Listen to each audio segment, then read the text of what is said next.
Opposition fighters battling Muammar Gaddafi's forces have now taken another key city in eastern Libya. The rebels have just captured Brega after earlier seizing Ajdabiya. These are their first major victories since last weekend's launch of coalition airstrikes. The government is reporting heavy allied attacks against pro-Gaddafi forces, taking place on the road between Ajdabiya and the city of Sirte. Now, coalition officials say that its air campaign is aiming at enforcing a UN no-fly zone and protecting civilians.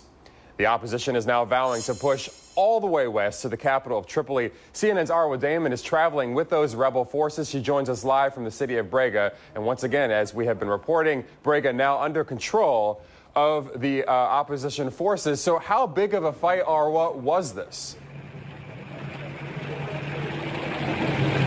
Well, Reggie, from what we can gather, there actually wasn't much of a fight. It does appear that once Gaddafi's forces were hammered by those airstrikes outside of Ajdabiya, it was pretty much a straight road for the opposition to reach Brega, and in fact, they have been moving further westward. We're here on the outskirts of Brega, where we've been seeing a steady stream of opposition vehicles, the majority of them mounted with the anti-aircraft machine guns that they have.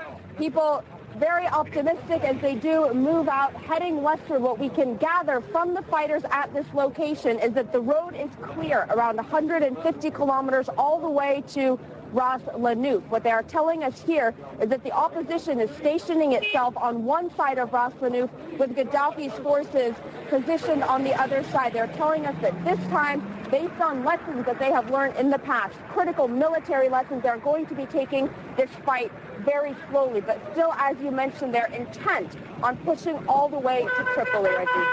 And Arwa, given the fact that they didn't face a major fight to take Brega, does it appear, at least from the rebels' point of view, that they have now kind of made a turning point in this battle against the government forces?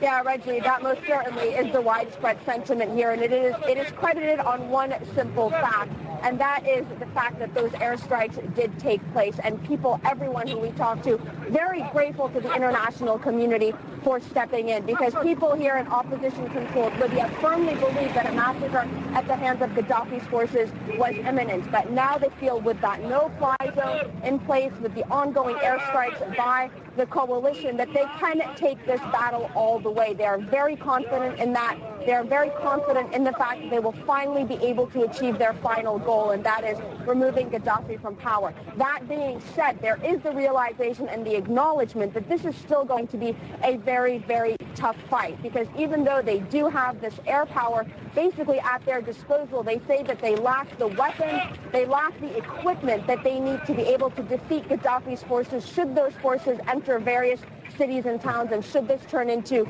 even more of a street-to-street battle, Reggie. And what about Ras Lanuf, that being the next logical step in this journey as they head west to the capital? How critical is that city in this campaign? Ras Lanuf and Brega itself, both of them fairly critical, both oil towns. Brega has a very large oil refinery in it. Ras Lanuf, very oil, when we speak about oil in the economy, very critical as well. The next city westward past Ras Lanuf, though, is Sirte, and that, everyone is anticipating, is going to be a very tough battle should they try to take that city and not bypass it, because that is Gaddafi's hometown. We are hearing that the people there are fairly loyal to him. And then beyond Sirte is also the city of Misrata that we've been hearing so much about from eyewitness accounts, telling us of the massacres that they say are taking place at the hands of Gaddafi's forces. For the opposition, reaching the city of Misrata and saving the civilian population there, they say, is one of their main priorities. But they do, again, acknowledge and anticipate that it is going to be a very tough battle, which is why we keep hearing these cries, these calls for those weapons, for that equipment that would allow them to do it. I don't know if you've noticed, but the fighters who are stationed here, they don't even have body armor or protective gear, Reggie.